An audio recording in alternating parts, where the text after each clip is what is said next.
As Bobbi Kristina Brown remains in a medically induced coma at Emory University Hospital, attention now has shifted to the man who found her face down in a bathtub in her home. Today, our Rebecca Lindstrom spoke with the attorney for Maxwell Lomas. Rebecca joins us now from Marietta, and I understand, Rebecca, that Lomas is devastated by the discovery. Yeah, we met up with his attorney here about an hour ago, and he would not say just how long Max Lomas was inside that house before Bobbi Kristina Brown was found, but he insisted that Lomas was part of a rescue, not part of the mysterious event that now has her fighting for life.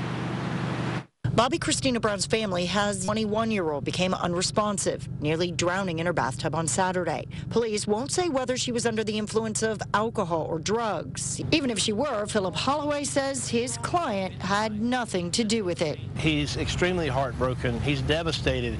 He misses his dear friend. Maxwell Lomas does have a history with drugs and alcohol. He has been arrested 3 times, the most recent in January.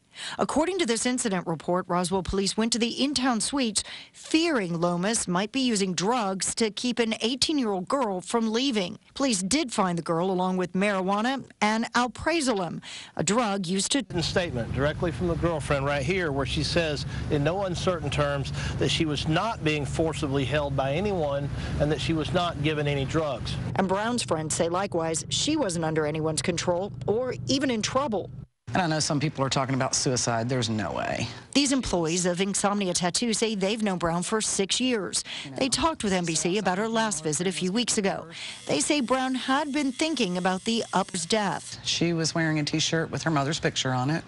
She also had on her mother's belt. But they say Brown had been seeing a voice coach preparing to follow in her mother's musical footsteps.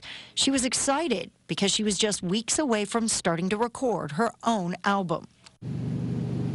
And we do know that her father, Bobby Brown, did visit her at the hospital today, but so far, no word on any change in her condition. Live in Marietta, Rebecca Lindstrom, 11 Alive News.